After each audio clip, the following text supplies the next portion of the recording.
Kita beralih ke informasi lainnya. Pemirsa, rencana pertemuan antara Ketua Umum PDI Perjuangan Megawati Soekarno Putri dan Presiden terpilih Prabowo Subianto semakin menguat. Di mana Ketua DPP PDIP Puan Maharani pun kembali menegaskan pertemuan ini akan segera terjadi dan sedang menunggu waktu yang tepat. Insya Allah akan segera kita adakan pertemuan antara Ibu Mega dengan Pak Prabowo dalam waktu yang timingnya tepat. Timing tepatnya itu kapan sih Mbak? Kalau boleh tahu, karena ini jadi saling tunggu-tungguan ya? Ya nggak saling tunggu-tungguan kan, beliau berdua mempunyai jadwal yang sama-sama sibuk. Namun kita sudah bicara juga bersama-sama yang bisa saya sama-sama pahami, beliau berdua sama-sama berkeinginan untuk saling bertemu. Ya, Ketua DPP PDIP Puan Maharani menepis pemecatan kadernya Tia Rahmania karena mengkritik Wakil Ketua Komisi Pemberantasan Korupsi Nurul Gufron. Puan mengatakan surat keputusan Mahkamah Partai ke Komisi Pemilihan Umum soal pergantian Tia sebagai anggota DPR dilakukan sebelum acara di Lembaga Ketahanan Nasional Lemhanas.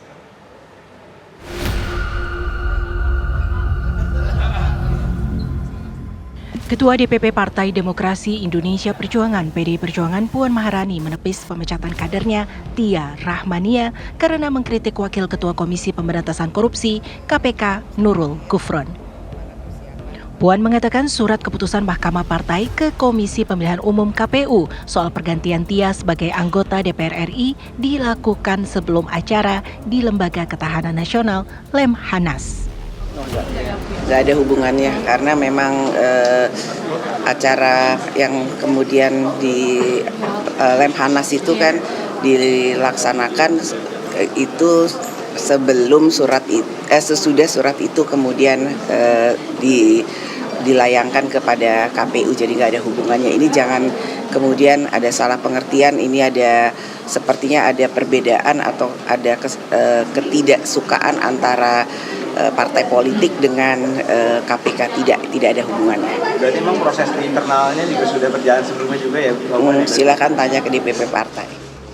Ketua DPP Bidang Reformasi Sistem Hukum Nasional PDI Perjuangan Roni Talapesi angkat suara soal ramai pemberhentian Tia sebagai anggota DPR RI terpilih periode 2024-2029. Di dalam konferensi pers, Roni menjelaskan pemberhentian Tia karena adanya sengketa di internal partai terkait perolehan suara pada pemilihan legislatif 2024. Dari hasil pemeriksaan Mahkamah Partai, Tia dinyatakan bersalah melakukan penggelembungan suara. Dari Mahkamah Partai bahwa telah terjadi penggelembungan suara dan berdasarkan aturan internal kami, anggaran dasar kami, bahwa ini adalah pelanggaran kode etik dan pelanggaran terhadap disiplin partai. Maka tanggal 30 Agustus 2024, DPP PDI Perjuangan mengirimkan surat beserta hasil persidangan Mahkamah Partai ke KPU. Kemudian pada tanggal 3 September 2024, Mahkamah Etik dan Badan Kehormatan PDI Perjuangan menyidangkan pelanggaran etik Saudara Tia Rahmania atas pemindahan perolehan suara partai ke perolehan suara pribadi. Mahkamah Etik memutuskan Saudara Tia Rahmania bersalah dan dijatuhkan sanksi tegas pemberhentian dari anggota partai. Maka tanggal 13 September DPP PDI Perjuangan mengirimkan surat pemberhentian Tia Rahmania ke KPU, dan pada tanggal 23 September 2024 kemarin KPU merilis keputusan KPU 1206/2024 tentang penetapan calon terpilih anggota DPR. Kabar dipecatnya Tia Rahmania dari PDI Perjuangan mendapat perhatian publik karena beberapa hari sebelumnya Tia sempat viral di media sosial karena mengkritik Wakil Ketua Komisi Pemberantasan Korupsi KPK Nurul Gufron di acara Lembaga Ketahanan Nasional Lemhanas.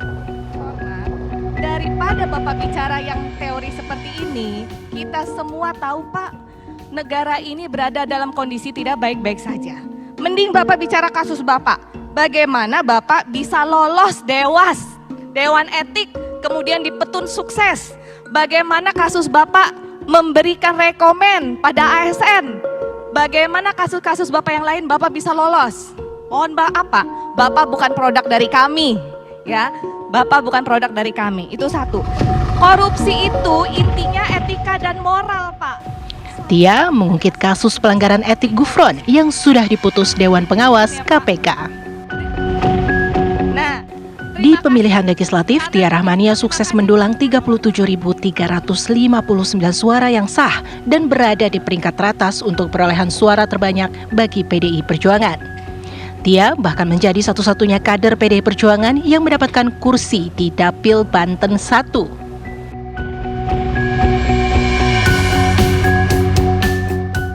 Namun, posisi Tia kini digantikan oleh Boni Triana yang berada di posisi kedua dengan 36.516 suara sah. Tim TV One mengabarkan.